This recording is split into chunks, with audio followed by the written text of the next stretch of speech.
Welcome to all those watching live, and to those watching not live, also welcome, but slightly less welcome. My name is Hetz Ventures. I'm the field CISO at Anecdotes, as well as many other roles, and this is my podcast called Risking It All, which is loosely based around risk and more broadly based around whatever on earth we end up talking about. Today, I've got a guest who is a dear friend of mine and also one of the best women I've ever met in the tech world. She is the CISO at Elastic, and her name is Mandy Andress. So if we bring her on without further ado, and we'll get into things.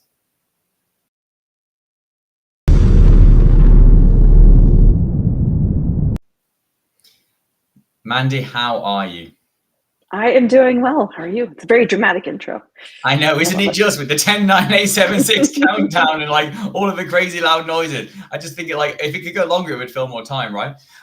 Thank you very much for joining me. I meant what I said. I think you are one of the most impressive women I've met in the community and in the wider tech world. So I'm privileged to have you. Thank you very much. So, introduce yourself. Tell us about you, what you do, and a bit about Elastic.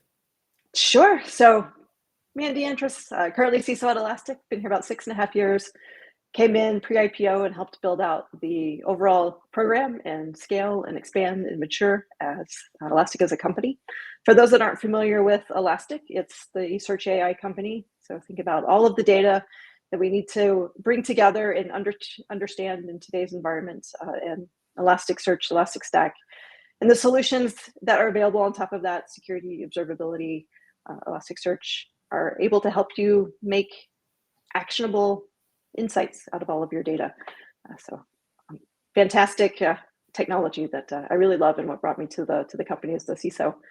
Before that, spent a bunch of years in financial services. Whole career has been in security. I wrote a book, Surviving Security. Through there, I got a CPA and a law degree. So come to this with a broad and varied kind of perspective and experience that always leads to some very interesting conversations. It's great. Thank you. A CPA is an accounting qualification, right? Yes. So you're a qualified accountant and lawyer, as well as being a CISO. Eh? Yes. That's pretty cool.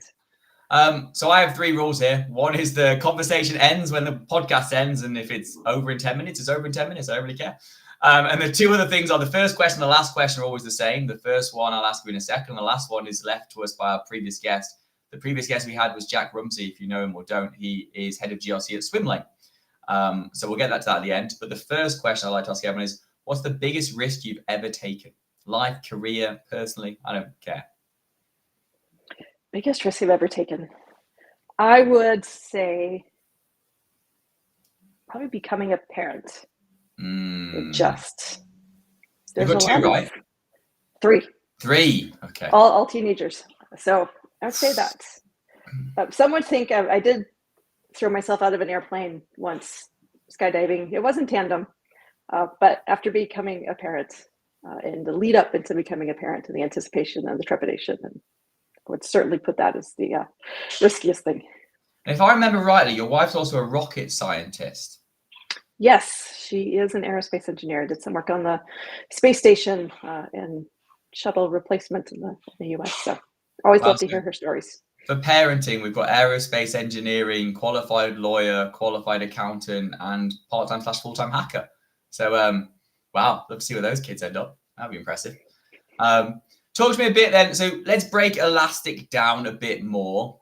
Obviously, you talked about AI search and talked about it as a data platform, but what would it mean to me? Like Joe Public, completely for dummies, what does Elastic do at its very most core and fundamental level?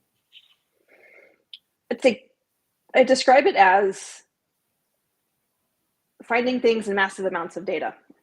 You use Elasticsearch or interact with it pretty much every day and don't realize it. It's in the background behind the scenes in a lot of organizations. Uber is using it when they're trying to match drivers and riders. That's kind of Elasticsearch helping put all of that data together. Instacart is another customer. So anytime you're searching for something on Instacart to get the what you're looking for, as another example. So anywhere where there's just massive amounts of data that someone is trying to pull from, and then provide meaningful results to a user. And so just anytime you're searching for data, or anytime there's some type of data being sifted through, it's probably Elastic or similar technology behind the scenes doing that. I like to think of it, you're effectively a hack for Where's Waldo.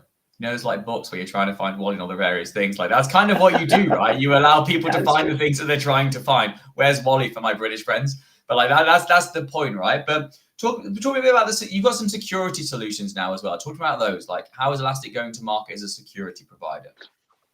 Yeah. So when I joined Elastic, the security solutions weren't part of the offering. And what was happening, a number of customers, because Elastic was so strong at importing data and searching quickly through data, a number of security teams were starting to build their own SIMs on top of the technology to leverage its speed and capabilities. And so from a security solution, Elastic created kind of an off-the-shelf SIM that customers can now buy, so they don't have to build it all themselves.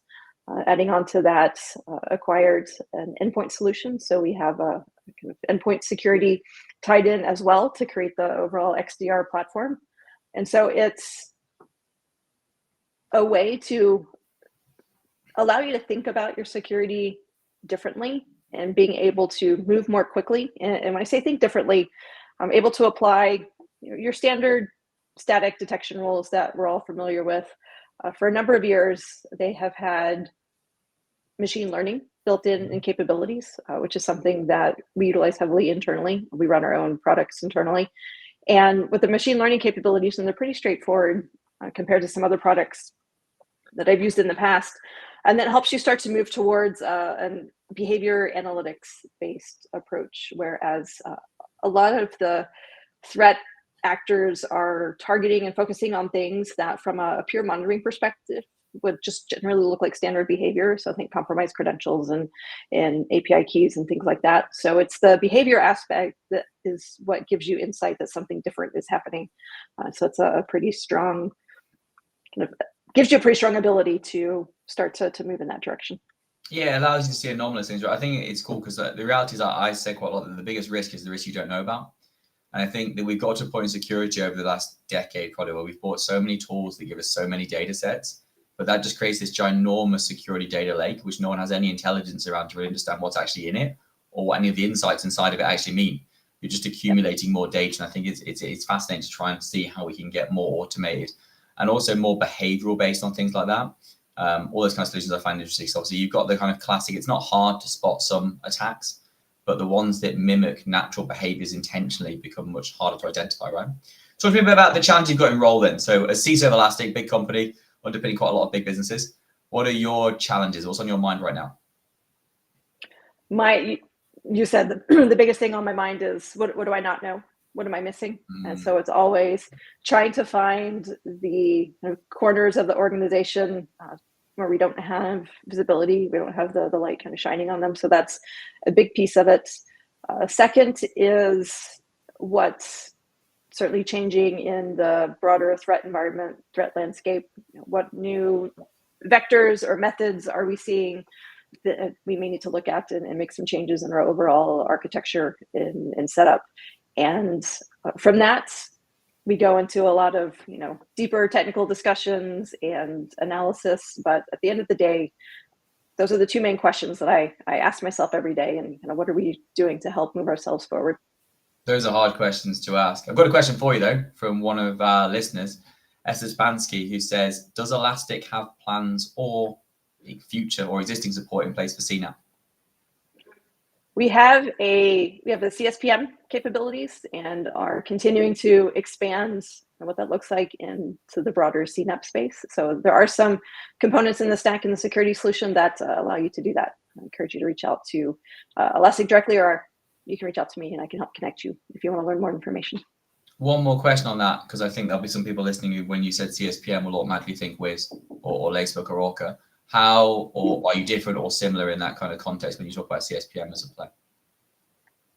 I'm sorry, can you repeat that question? Yeah, no worries. No, it's fine. So you mentioned that there's some CSPM capabilities. I think a lot of people who are listening will automatically go straight to Wiz when they hear CSPM. So how's Elastic similar or different in terms of what it offers to Wiz or Lacebook or Orca or other players in the CSPM space? Yeah, it's different. We don't see Wiz as a direct competitor. Think of Elastic CSPM as a way to get started into the space, and then we will, continue to help you grow. A number of Elastic customers use Wiz as well, and we are able to kind of integrate and bring in Wiz or any of the other CSPM tools data into Elasticsearch as well. So not focused on needing to use Elastic solutions to gain all of the visibility and aggregations that you're able to. Yeah, cool. One more question for you, and then we'll go off Elastic for a while. Asked here is, security companies are looking to cut costs and increase profits, obviously. Is there scope then for SIEM companies to adopt Elastic Stack as the back engine for them to be able to provide their services? Interesting question, actually.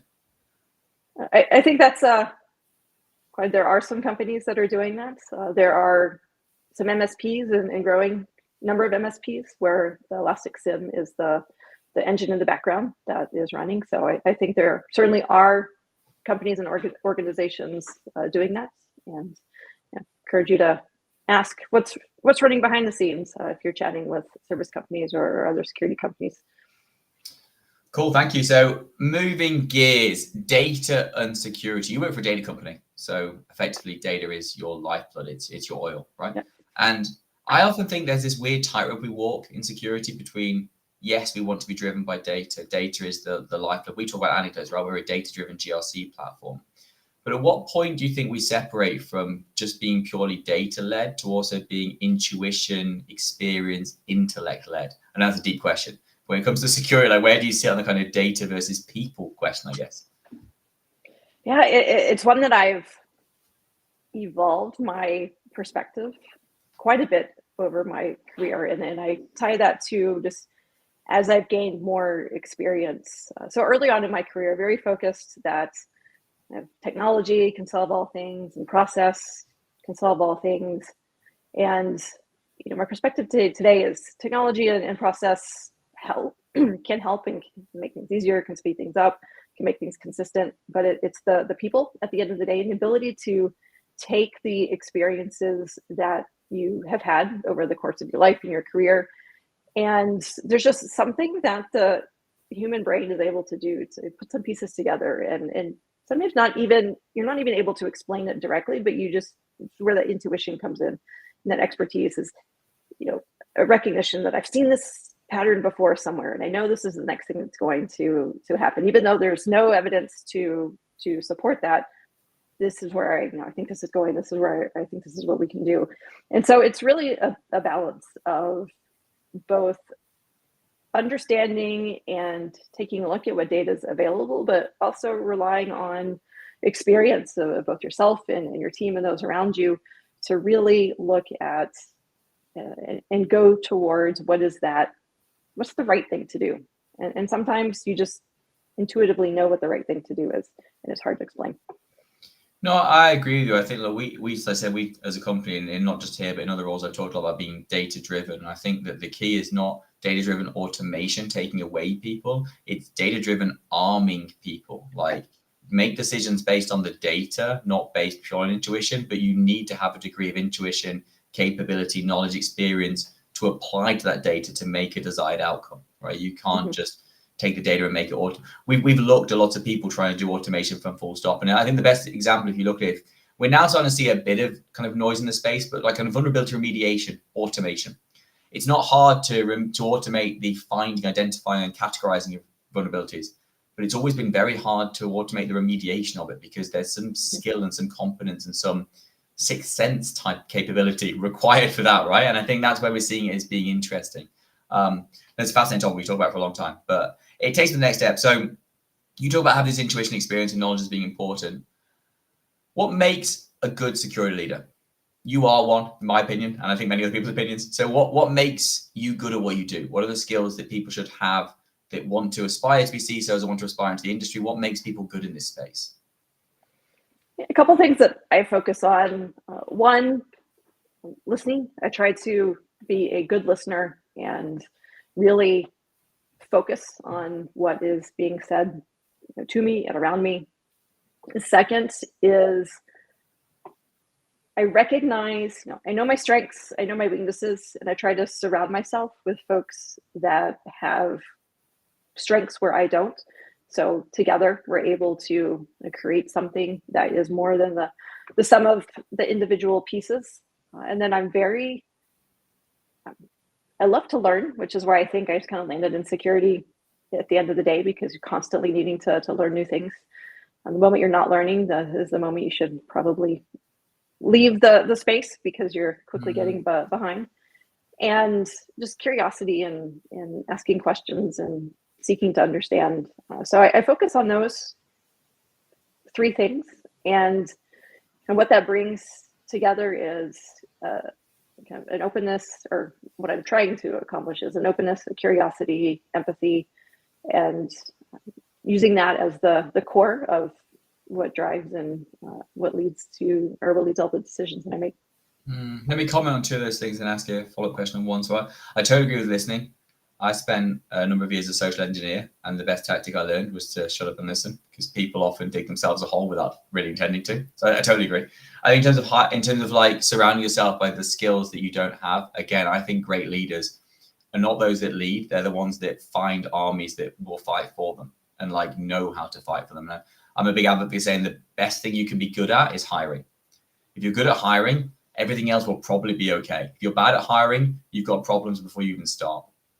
Absolutely. The last one you talked about a bit there was curiosity. Now, the reason I come back to that is the CISO role I've seen in my time as a CISO and now in a more go-to-market role is constantly broadening. Like it went from I remember becoming a head of security and I was responsible for data centers and vulnerability management. Then suddenly I had IT, and then suddenly it was cloud. Then the whole SaaS world blew up, and suddenly I was responsible for pretty much everyone's access as well as every app in the business. Like, how do you deal with that? Do you think, firstly, there's now too much being placed on a CISO's responsibility, which is why we're having breaches and kind of individual liabilities? Or how do you think we adapt to that? The growing breadth of the CISO role is a challenge. And from an IT perspective, we're always talking about how do we simplify, how do we consolidate, how do we remove things? And we never do that. We bring in new technologies and it just continues to expand. So you rattled off quite a few, and then moving into cloud, whether you're running on AWS, GCP, Azure, or others, all the kind of AI talk at the moment is bringing in even more data and even more avenues. And so it's, from a CISO perspective, it's getting comfortable finding the balance to focus on the things that matter. There will always be things that you would love to work on and love to fix that you just won't get to. And so it's one, for your organization, helping identify kind of where that line is and having conversations with leadership and partners and key stakeholders. So there's alignment on where that line is, and communicating frequently. This is what we're working on. This is what we're not working on. This is why.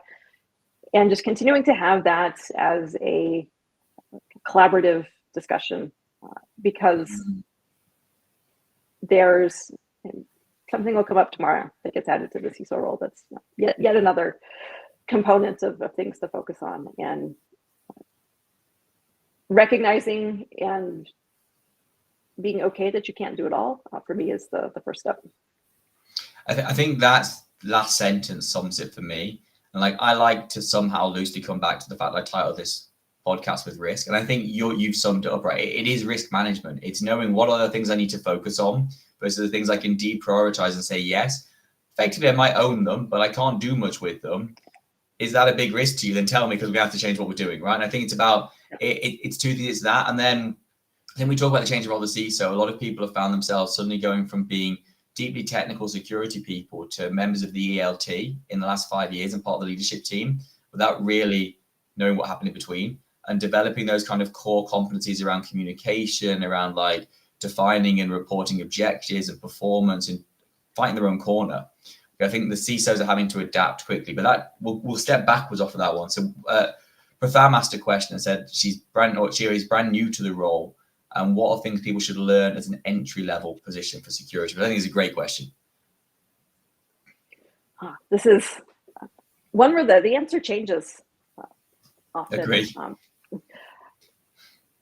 I would say in today's world, getting into it, take advantage of all of the things that are available for free to learn more about the space. There's a number in the cloud vendors, a number of things just to help learn how to secure the cloud and various online and technical things. There's a number of online capture the flags or CTFs just to help you learn to think like an attacker. And that's either, I find folks in security, that's either a mindset they come to security with, and those are the ones that are really good at finding vulnerabilities, finding issues, and understanding how things can be leveraged to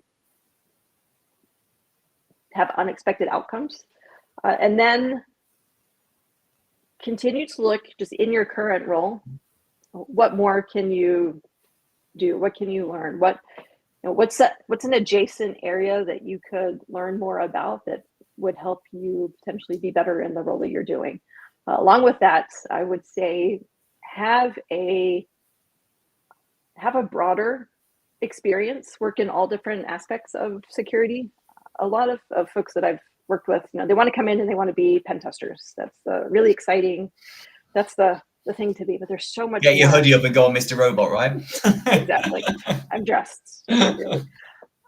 But there's so much more, and you might be surprised to find that you really love a space that you never even heard of before getting into it. So I would keep an open mind. And the other piece of that is also, even if you stay in the space that you originally wanted to focus on by having broader experience, you will be better in your role. You'll have a deeper understanding of what other folks are thinking about, what they need, what their expectations are, and you're able to help and provide more value in your role with that understanding. I think that's great. There's a bit of a conversation going on around whether there's such a thing as an entry-level security role. I think they're half joking, to be honest, because I think whatever you start in security, you get through a lot more responsibility than you would in most places. But I think what you said that I entirely agree with is find what you're good at. Like, find what your skill is. And I agree. There are some people who are natural security people, right? I think you, to a degree, also definitely fell into that category where you want to try and work out how to break things.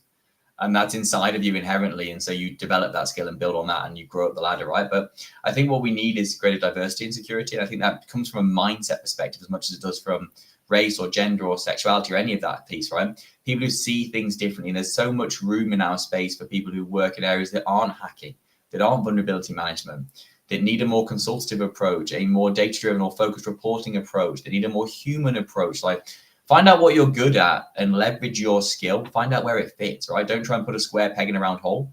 Find the square hole. That's always the key for me. Look, I've got a person that I know you probably asked a lot, but I'm going to have to ask. I've got a daughter who's 6, Isabel, and I am a massive advocate for trying to promote more women into technology, particularly into security. You have daughters too. Like, how do you think we address this problem? And there's an element in the room we always say, oh, it's fine, we just don't talk about it, right? But how do we actually properly try and address more gender equality and diversity? Or do you think we already are? Maybe you disagree, I don't know. I think we're trying, and I think we've made progress. Certainly from my perspective, there are more women in the room with me than there used to be. I say that, but not in the real technical spaces.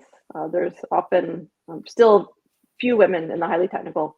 I definitely see a lot more when you're looking in the GRC space and more of the kind of audit risk compliance type area, sometimes in awareness as well. So I'd love to see more of the deeply technical.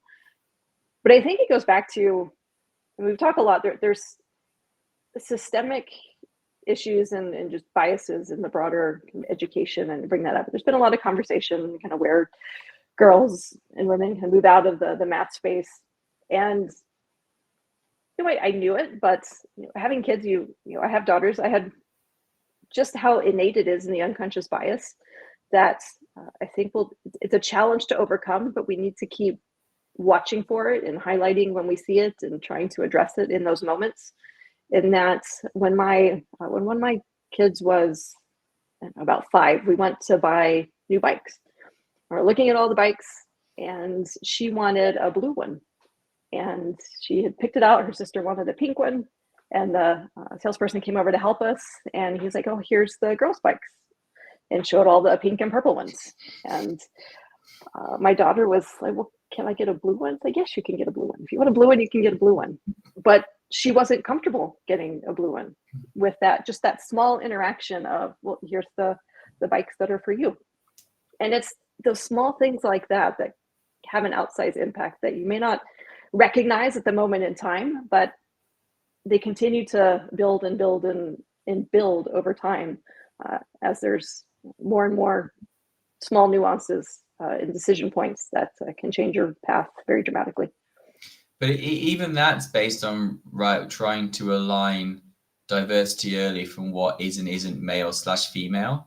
But I think we've got, I think there's more to like. My daughter's super girly, but also loves maths, right? She's like pink princess unicorn, bright pink bike, like fits every stereotypical mold, but also loves maths, right? Like, and I think we need to make sure that we find some way in our education and in our wider marketing of the industry, like to make it approachable to everybody. I still think we have this kind of like the black hoodie, right? I still think we've got this point where we've got to get over it somehow and make even our own personal branding more inclusive. Yes, I'm not helping with my black hoodie. I'm also in a hoodie, so like we kind of I ordered a bright blue one today, so next time. To speak to one of the comments, Michael Drake, they've been asking around apprenticeships and around entry levels and stuff, and I think there is some truth in the fact that it's hard to get entry into security these days. I think the most common routes are probably going through apprenticeships into I think pen testing is where most people go. So you either go and study cybersecurity or you're self-taught and you go through an OSCP or CEH, whatever it might be. Then you apply for apprenticeships or entry-level positions into traditionally pen testing and the consulting firms. They mainly take on unexperienced people who then traverse into kind of the tech companies and wider ecosystem. But just to answer that one too. One of the things that you brought up in a recent conversation was around compliance and security, which I want to ask because I work in a compliance vendor. So when you say compliance and security, you've said a few times a kind of broadening of getting away from each other. Tell me what you mean.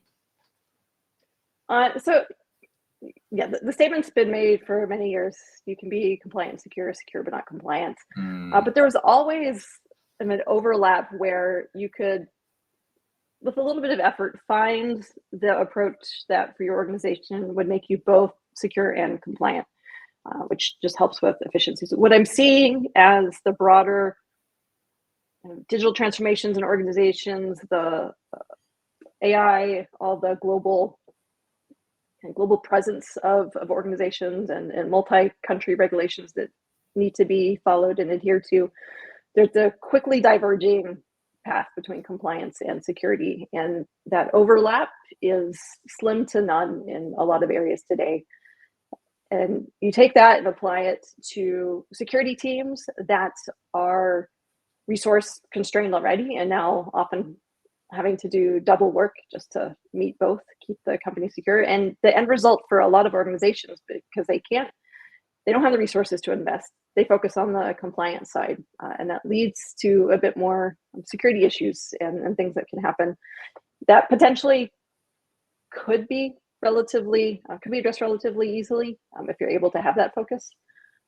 And so I see that continuing to expand. And I don't see at the moment anything changing that in the near term, because regulations and laws are always lagging indicators, and technology and the pace of change and the growth is just happening more and more quickly. Gosh, there's a lot to unpick in that you could talk for an hour on that alone. I think around the problems you have in the fact that policymakers who dictate standards and certifications don't have technical competencies, experience, or knowledges, and therefore the standard isn't based on technical things, it's based on legalese, because it predominantly comes out of lawyers. I think that's one problem. I think then we used to talk about the fact that it's not necessarily a problem that one is just too woolly and one is too, it's having to do both at once, which becomes the issue, which I agree with too. The deprioritization of real security in favor of meeting the commercial and or legal regulatory needs of a business, I agree with as well. I definitely think we need to align. and trying them over. I do think to some degree, I've been through the audits where you can dance through a SOC and an ISO and any of them apart from FedRAMP really. But they do still produce at least a base standard that's better than nothing. So I think at an SMB and mid-market, at least you're doing something. But yeah, that's a hard. Well, what I mean, there isn't really a solution. Like in an ideal world, what do you see? Do you see should businesses move away from regulation, just try and demonstrate real security? Should we try and almost as an industry levy policymakers to make things about what we actually care about, not what they care about? Like what do you think is the solution? And it's not an easy question. Yeah, I think, but it's one that I've thought quite a bit about. Keeping it to the things that we as practitioners can control directly. Yeah. Two things. One, focus on the basics. Focus on basic security hygiene. Do your patching, keep things current and up to date, turn off default accounts, least privilege from an access perspective. So really focus on the basics, and you will address a good probably 80-85% of things that could happen from a security perspective. The problem is that that's not always the fun stuff, and folks don't necessarily just want to spend time following up and figuring that out. The second piece is, I think the biggest gap in a lot of the compliance and regulation is the expected way that it is to be achieved. So when you have auditors coming in to your organization, they just from their experience, well, every company approaches and solves this objective for this, whether it's a certification or regulatory, in this way.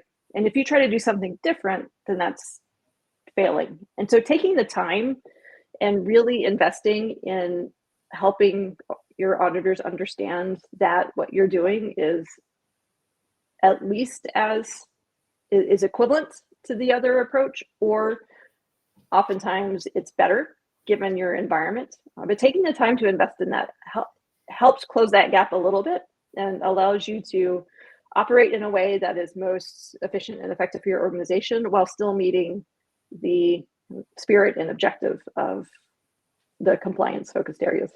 That's the key. Now, I'm going slightly on tangent here, but so my experience, I was CISO at Wistic prior to joining Anecdotes, and I went through audits with various different people. When we hit under financial pressures, we shifted to a much cheaper auditor. And I was with Shellman's initially, and they were very much of that ilk, right? They want to understand, how do you do things? How does that meet the requirement? Explain to me, if you're not prescriptive to get the control, explain to me why that matters. We then changed to a much cheaper auditor who I spent literally several hours while on the beach on holiday arguing with about time sync protocol and its relevance in an AWS infrastructure, and about encryption key rotation, because I was purely AWS, and trying to explain that these things don't really matter. They might be the ISO standard, but they're not really relevant anymore. So I think there's the difference. And I think that there are people in our space, I'm not a competitive basher, but I think some parts of the industry are leading us towards the kind of low, cheap solutions to say we can get SOC with automation and an auditor for 20 grand, 15 grand. And that's kind of taking us down the path where compliance becomes completely unrelated to security, because you're effectively ticking a box. You're just getting a green tick, right? It's result driven. Whereas the reality of what you're saying is that compliance needs to be evidence driven, right? You need to have evidence that what you did makes sense in relation to what you said you were going to do. How do you prove that if you don't use encryption at rest via the AWS admin console, that you've put a layered encryption on place? How can you show that's still encrypting the data, right? I think that's the interesting part. So I totally agree with that. I'm aware of time. I don't want to take any more of your valuable time. So last question I've got. This comes from Jack Rumsey, who was the man with the greatest hair in cyber. If you want to Google him later, he's the head of GRC, a good friend of mine at Swimlane. Has a great flicking quiff. It's forever going all over the place. His question was, if you won the lottery, would you stay in cybersecurity? If so, why? I probably would, because I get bored really easily. What I'm doing in cybersecurity would be very different. I would essentially be able to spend my time wherever I wanted. If I want to learn something new, if I want to go work with new companies and that are starting things, I'd stay in the space, but how I would spend my day-to-day time would be very, very different. Thank you. I'll ask you after this for your question for the next person, but I don't want to live on air. Mandy, I appreciate your time. For those who are listening who don't know you or haven't learned anything about you, Mandy is one of the, I don't know how she fills her day, because she seems to be everywhere doing everything all the time. I appreciate your insights, your wisdom, your knowledge. So thank you very much for joining us. If you have any final moment of words of wisdom for those listeners, please feel free to share them. No, thank you, Jacob. Appreciate the opportunity, and for everyone out there, whether you're in security now, interested in security, I think one of the greatest things that you can do is just reach out and help build your network, help build your community, and that's how we succeed. That's how we help each other in all of these bizarre times with things that are happening globally around us. And I wish you all well, and thank you. Thank you. Simon will love the fact that you finished the podcast by saying community for the win effectively. Thank you all for listening. This has been episode 2 of Risking It All with me, Jake Bernardes. I look forward to speaking or hearing from you soon. If you need to reach out, speak about Elastic or about anecdotes or about anything else we've talked about today, ping us both via LinkedIn, which has been put into the chat. Thanks very much for listening.